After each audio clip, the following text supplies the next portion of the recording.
Helga má 34 let a Míša 33 let a vzhledem k tomu, že v zajetí se medvědi dožívají těch 35 a v přírodě jen 30 let, tak tohle to už jsou teda jedinci na sklonku života a ono už je to na nich taky vidět, že to nejsou žádné mrštvé šelmy, ale pomaloučku se pohybující stařečci, kteří si rozmýšlí každý krok. Mají problémy s klouby zrovna tak jako starý člověk, my jim na to teda dáváme nejrůznější preparáty, ale bohužel ten věk už neošálíme, takže oni prostě tyhle ty problémy mít budou. Přišli k nám jako roční ze zoo z Lipska, takže opravdu déle než 30 let, žijí tady u nás v zoo.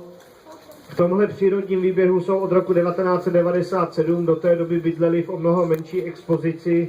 Až půjdete dál po zoo, tak ta, co jsou dnes Psouni a Urzon, tak to kdysi býval medvědinec a i když je to teda expozice extrémně malá, tak to tam asi medvědům vyhovovalo a nic jim tam nechybělo, protože tam dvakrát i odchovali mláďata. Jednou to byly dvojčata a jednou dokonce trojčata.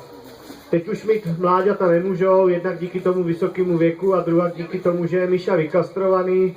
On se medvěd grizzly tady v Evropě moc nechová, takže byl problém s tím udat ta mláďata, zahrady o ně neměli zájem.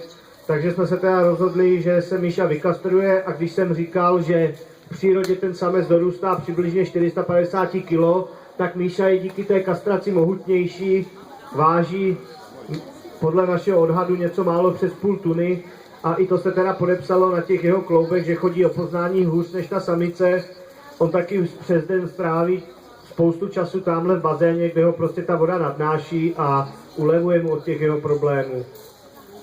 Když jsem mluvil o mláďatech, tak medvědice rodí mláďata v zimě, v období, kdy je zalezla teda v brlohu.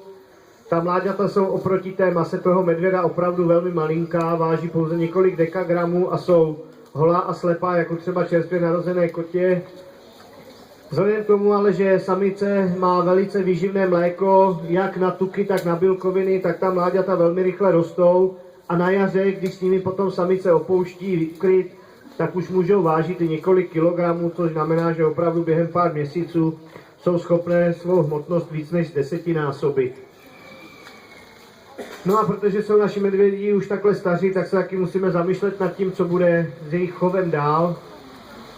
Jak jsem říkal, medvěd grizzly se tady v Evropě moc nechová, my jsme v rámci Československé unie jediná zahrada, která je má, takže bychom i přes všechna ta úskalí, co to přináší v jejich chovu, rádi pokračovali. Takže až teda Míša s Helgou jednou odejdou do věčných lovišť, tak hned požádáme koordinátora chovu o sestavení nějakého nového páru, tak abyste tady ty medvědy mohli vídat i dál.